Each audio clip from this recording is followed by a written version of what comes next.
Halo, assalamualaikum warahmatullahi wabarakatuh, sahabat Pioneers dimanapun Anda berada saat ini. Semoga Anda selalu dalam keadaan sehat dan bahagia selalu ya. Oke, jadi di video kali ini saya akan coba membahas dua sisi dari analisa market dan juga analisa dari beberapa pengamat kripto lah ya, atau ya lebih tepatnya berita-berita tentang kripto yang ada di media sosial atau media-media yang memberitakan tentang perkembangan cryptocurrency yang ada di masa-masa yang akan datang ya.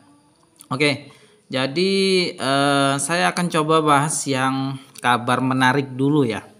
Nah, tentunya ini menarik bagi P-Network itu sendiri, dan juga nanti ada kabar sisi negatifnya ya. Jadi ada dua sisi yang seperti saya sampaikan di awal tadi.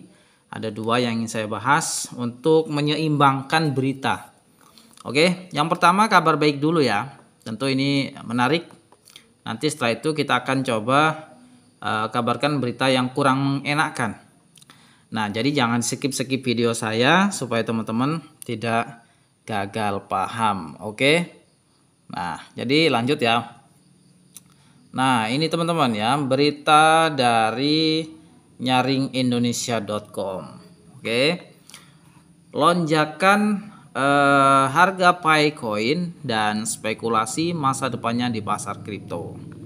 Sekali lagi ya, ini berita pengamat ya, berita pengamat dari beberapa berita yang ada di media sosial atau di berita-berita tentang kripto ya. Kita coba baca di sini. Nah, ini dilansir dari CoinGape ya. Harga Picoin atau P-Network mengalami lonjakan signifikan. Oke. Lebih dari 100%, ini dia ya. Lebih dari 100% pada hari Rabu ya, tanggal 13 Februari 2025. Ya, mengalami lonjakan setelah koin ini resmi terdaftar di OKX. Nah, ya. Jadi dengan adanya OKX itu harga koin di pasar bursa ya, di bursa market di market kripto itu juga terbantu mengalami kenaikan. Ya, ini patut disyukuri ya. Tapi sekali lagi ini belum resmi karena memang belum open mainnet. Jadi sekedar spekulasi dan juga pengamatan lah ya. Kalau dalam dunia politik itu ada yang namanya pakar politik atau pengamat politik. Kalau di sini ya pengamat kripto ya. Oke, itu poin yang pertama. Dengan adanya kabar listing ya di OKX itu P-Network atau Picoin itu mengalami kenaikan lebih dari 100%. Wow, ini kabar baik tentunya ya bagi para investor. Sebuah bursa kripto besar ya seperti OKX itu bukan bursa ecek-ecek teman-teman ya. OKX ini adalah bursa terbesar ketiga setelah Binance ya. Nah, kita harus ketahui itu. Jadi kalau ada klaim dari OKX tentu ya bukan bursa ecek-ecek guys ya. Bursa OKX ini banyak sekali melisting koin-koin guys, dari koin yang bahkan koin micin ya, koin meme juga cepat banget untuk listing di sana gitu ya. Nah, kejadian ini langsung memicu berbagai perdebatan di kalangan komunitas cryptocurrency, terutama terkait dengan potensi masa depan P-Network dan legalitasnya di pasar. Oke. Nah, selanjutnya peluncuran P-Network yang sepenuhnya terbuka dan memungkinkan ya perdagangan ya bebas dijadwalkan pada 20 Februari 2025 ya, karena memang open networknya itu memang core team sudah menetapkan tanggal yaitu 20 Februari ya 2025. Semoga aja nggak ada halangan ya, itu dia, nggak ada halangan dan tidak ada alasan untuk diundur lagi. Seperti yang udah kita ketahui, syarat-syarat semua untuk open network sudah terpenuhi, walaupun sekarang kalau kita cek di Pi Browser yang syarat terakhir yaitu 100 aplikasi ekosistem to mainnet ya. Sekarang nanti kita coba cek perkembangannya ya. Tinggal 4 hari lagi apakah aplikasinya itu ada perubahan, apakah sudah diverifikasi semua dan sudah berjumlah 100 aplikasi ya. Seperti yang saya cek tadi itu tadi pagi baru berapa ya? Baru masih sama 20 aplikasi yang tertulis di mainnet.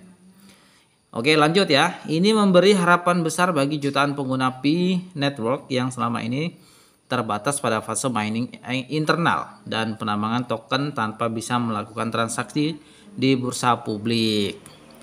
Namun, meskipun ada antusiasme besar, masih ada kekhawatiran ya tentang legitimasi dari proyek ini. Beberapa kalangan skeptis memandang Picoin dengan kecurigaan, mengingat sejarah dari beberapa proyek sebelumnya yang tidak berhasil memberikan nilai lebih setelah peluncuran. Ya, pada umumnya kripto-kripto yang lainnya itu setelah listing di bursa itu mengalami anjlok harganya, ya kan kayak gitu. Bahkan ada yang jadi koin sampah gitu ya. Nilainya cuma Rp2 gitu ya. Ada yang 0,4 rupiah dan itu sangat-sangat menggelikan gitu ya. Semoga aja Pi Network nggak gitu ya. Dan yang diharapkan itu adalah GCV gitu ya. Amin ya. Oke. Meskipun demikian, lonjakan harga yang tercatat pada 13 Februari menunjukkan adanya minat pasar yang sangat besar terhadap Picoin ya. Ini mencerminkan adanya harapan dari para trader dan investor. Tuh ya, sebetulnya ini bagus kalau para trader dan investor ini udah masuk ya. Artinya udah listing di bursa ya, kalau mereka udah masuk ini akan menambah likuiditas. Ya, menambah harga juga bisa naik gitu ya. Bahwa Pi Network bisa mengatasi tantangan yang ada dan tumbuh menjadi salah satu platform terdepan dalam dunia cryptocurrency. Oke. Harga Picoin yang melonjak drastis dari sekitar $50 menjadi lebih dari $95. Ya, kurang lebih 1.400.000 ya. Dalam waktu singkat atau 1.300.000 ya dalam waktu singkat, menambah kepercayaan pasar terhadap potensi koin ini meskipun kemudian terjadi sedikit koreksi. Nah, seiring dengan lonjakan harga yang signifikan, spekulasi mengenai kemungkinan listing Picoin di bursa-bursa besar lainnya seperti Binance dan Bybit semakin berkembang. Oke, banyak pihak bertanya-tanya apakah Picoin bisa menembus angka $500 dalam waktu dekat jika terdaftar di bursa-bursa tersebut. Kabar listing ini tentu akan semakin memperbesar volatilitas harga, menciptakan peluang besar namun juga resiko tinggi bagi para investor. Penting untuk dicatat ya bahwa Binance dan Bybit belum memberikan konfirmasi resmi mengenai listing Picoin. Meskipun demikian, pasar kripto yang sangat dinamis seringkali digerakkan oleh rumor dan ekspektasi yang pada gilirannya ada suara motor ya, mendorong pergerakan harga yang cepat dan tajam. Jika Picoin benar-benar terdaftar di bursa-bursa besar ini, tentu akan menjadi momen penting yang bisa mendorong harga semakin tinggi itu ya. Nah, kalau listing di bursa itu bisa mengangkat harga koin Pi guys, juga bisa turun ya. Namanya juga volatilitas mata uang kripto di bursa itu yang gak bisa diprediksi ya. Nah, itu kabar baiknya bahwa setelah ada kabar rumor ya di listingnya koin Pi di mana yaitu di OKX, maka harga koin Pi itu jadi semakin tinggi, kenaikannya menjadi 100% lebih. Itu kabar baiknya. Oke, selanjutnya ini ada kabar miring guys ya. Seperti yang saya bahas tadi ya, kita bahas dua sisi, kabar baik dan juga kabar yang kurang mengenakan. Apa itu kabar yang kurang mengenakan? Nah, ini posting 14 Februari 2025 oleh salah satu bursa di Indonesia yaitu Pintu.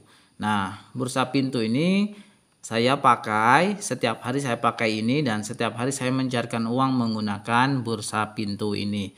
Jadi ini sangat fleksibel, sangat mudah untuk dipahami fitur-fiturnya untuk bursa kripto Pintu ini ya.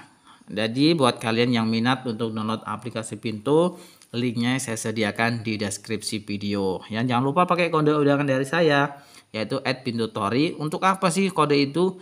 Untuk mendapatkan bonus transaksi setiap Anda itu menjual ya atau membeli koin di Bursa Pintu, atau Anda mencairkan ke rekening Anda akan mendapatkan bonus transaksi. Ada apa ya, semacam cashback lah. Nah, lumayan cashback itu kalau dikumpulin setiap transaksi berapa rupiah. Nah, semakin Anda banyak transaksi, semakin banyak juga Anda mendapatkan cashback dari Pintu. Nah, ini kabar buruknya atau kabar kurang mengenakan lah ya. Jadi Pi Network itu kan banyak bursa-bursa ya yang ingin melisting. Dan ada salah satu bursa yang menurut saya ini bursa bukan ecek-ecek, dan ini juga ditunggu oleh bursa-bursa yang lainnya ya, seperti OKX, Binance itu juga menunggu keputusan daripada bursa Bybit guys ya. Nah, kalau seandainya Pi Network itu di listing di bursa Bybit, ini menurut saya itu hal yang sangat kabar baik lah, tentunya menggembirakan, karena Bybit ini memang bukan bursa yang ecek-ecek, dan pasti kalau di listing sana itu harganya sangat lumayan ya, berbeda dengan biasanya di OKX. Nah, ini kabar buruknya. Jadi Pi Network itu ditolak oleh CEO Bybit. Apa yang terjadi? Jadi kalimat ditolak artinya ada pengajuan, ya kan? Berarti yang nolak ya CEO Bybit. Apa yang terjadi? Jadi yang nolak tuh CEO Bybit. Artinya ada pengajuan dari pihak Kortim untuk dilistingkan di market atau di bursa Bybit. Nah, ini banyak teman-teman yang berspekulasi Bybit ditolak oleh Kortim. Padahal kalimatnya di sini, ini kata Pintu ya. Kalimatnya di sini Pi Network ditolak CEO Bybit. Artinya yang ditolak itu Pi Networknya, bukan CEO-nya atau bukan Bybitnya yang ditolak Pi Network. Oke, sampai sini jelas ya. Berarti ada indikasi di sini kalimatnya ada pengajuan dari pihak Kortim untuk mengajukan di listing yaitu di market atau di bursa Bybit. Dan di sini CEO Bybit itu menolak. Nama CEO-nya adalah Ben Zhao ya. Jadi di sini kabarkan ditolaknya itu, pernyataan ini mengejutkan ya bagi semua platform atau apa ya, pengamat kripto dan juga bursa-bursa yang lain ya. Di sini bahkan dikatakan dengan tegas menolak ya, dengan tegas untuk bergabung dengan Pi Network. Jadi dia CEO Bybit Ben Zhao ini dengan tegas gitu ya. Semoga aja ada perubahan pikiran ya. Pernyataan ini menimbulkan banyak spekulasi dan diskusi di kalangan pengguna dan pengamat industri kripto. Zhao menggambarkan tawaran tersebut sebagai tidak masuk akal. Saya garis bawahi ya. Kalimat di sini adalah kata CEO Bybit, Pi Network tidak masuk akal. Wow ya, tidak masuk akalnya gimana? Ya, saya pikir yang seperti yang digaung-gaungkan selama ini ya, yaitu GCV itu ya, tidak masuk akal, mungkin begitu ya. Ini seorang CEO pemilik bursa terbesar juga di dunia mengatakan tidak masuk akal. Lah kita ilmunya yang belum seberapa ya kan, mintanya harga Pi Network saat listing harga GCV, sedangkan yang punya bursa aja bilangnya yaitu tidak masuk akal. Ini dia yang mengatakan sendiri loh ya. Dan ini dipertegas diberitakan lagi oleh Bursa Pintu. Dan menegaskan keinginannya untuk menjaga jarak dari dunia kripto yang sering kali kontroversi. Jadi kalau ada kontroversi di kalangan komunitas Pi Network ya pasti perlu diselidiki lagi. Yaitu tadi saya bilang di konten sebelumnya, artinya belum inklusif ya. Jadi belum inklusif, belum merambah ke masyarakat semuanya. Nah, belum masuk akal lah artinya gitu ya.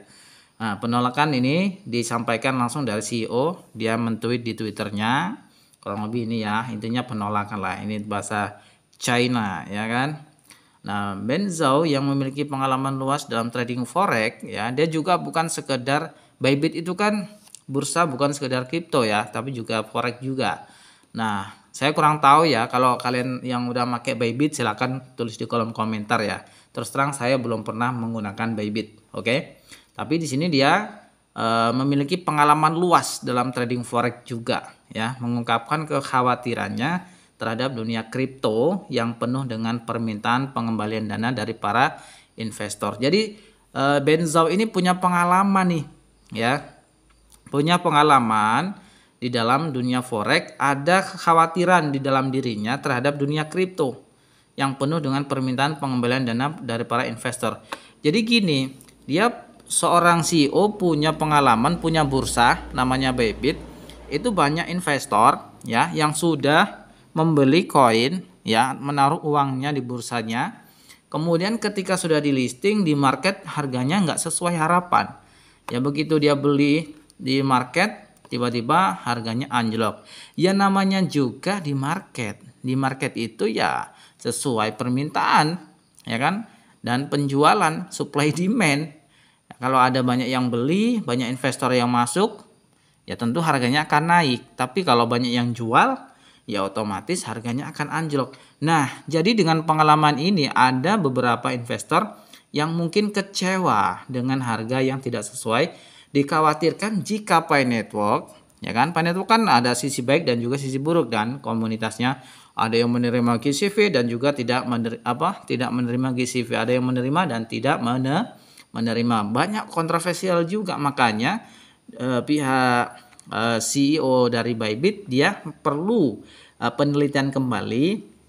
Ditakutkan nanti seperti yang saya sampaikan, banyak oma-oma dan bapak-bapak nanti ketika di listing di bursa Bybit kok nggak sesuai, nggak GCV, takutnya didemon, diminta dikembalikan setelah sudah di listing di bursa, mereka sudah mentransfer koin Pi-nya ke Bybit, ya kan? Tiba-tiba harganya anjlok, kok nggak GCV, takutnya nanti dari pihak CEO Bybit itu akan mengalami hal yang sama seperti pengalaman dia di dunia kripto ini. Khawatir terhadap dunia kripto ya. Nah, takutnya nanti ketika harga anjlok minta dikembalikan, kan lucu gitu ya. Nah, menurut pengalaman tersebut telah memberikan cukup alasan untuk tetap menjauh dari segala jenis keterlibatan dalam proyek kripto baru. Nah, ini dia kata-katanya ya. Banyak orang bertanya kepada saya hari ini, apakah saya ingin mendaftarkan Pi? Saya berkata, jangan main-main dengan saya. Dulu ketika saya berdagang falas, saya memiliki investor tua yang melambaikan spanduk menuntut uang mereka kembali. Saya tidak ingin ada drama seperti itu di dunia kripto. Saya akan menjaga jarak. Terima kasih. Demikian bunyi versi terjemahan tweet tersebut ya. Jadi intinya dari CEO ya, CEO Bybit memang secara tegas dia menolak untuk melisting Pi Network ya. Jadi bukan Pi Network-nya yang menolak, artinya kalimat di sini kalau dikasih berita di sini ya, kalimat ditolak artinya yaitu yang ditolak Pi Network-nya, bukan Bybit-nya untuk melisting. Justru sebaliknya, Bybit menolak Pi Network yang masih kontroversial. Takutnya nanti kalau saya ibaratnya gini, saya ibaratnya yang punya Bybit nih, ada yang salah satu tim ya, ini asumsi ya atau analogi saja, ada salah satu core tim inti lah ya, atau bisa dikatakan dari Dr. Nicholas langsung lah, itu mengajukan di data ya, di GitHub untuk mengajukan ke di listing di Bybit ya, di Bybit saya, umpama saya CEO-nya. Maka di situ saya melihat dari komunitas Pi Network ini atau pionirnya, kemudian dari segala jenis ya pengamatan keilmuan dari pada seorang CEO tentang kripto ini, kripto Pi Network ini, dicerna, diamati semuanya ya kan, dari teknologinya, dari apanya semuanya, dari supply demand, apa tujuannya dan lain sebagainya. Setelah diamati oleh CEO-nya, banyak kontroversial yang terjadi. Ini ya, seringkali kontroversial ini dia, ya. Kalimat kontroversial itu ya masih kontroversi. Ya, dengan yang apa yang dimaksud kontroversinya, yaitu adalah kalimat dia yaitu dipertegas yang ini guys ya, yang tadi ya, tidak masuk akal. Nah, kalimat ada yang tanda petik tidak masuk akal, saya menduga yaitu harga GCV itu guys.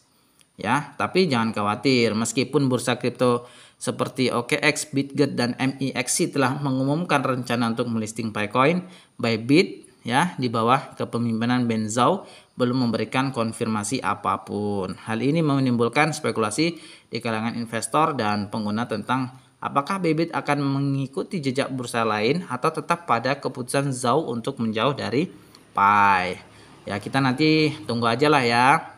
Ini dia reaksi dari pengamat ya komunitas kripto tentang keputusan Zhao menolak Pi Network di listing di bursanya.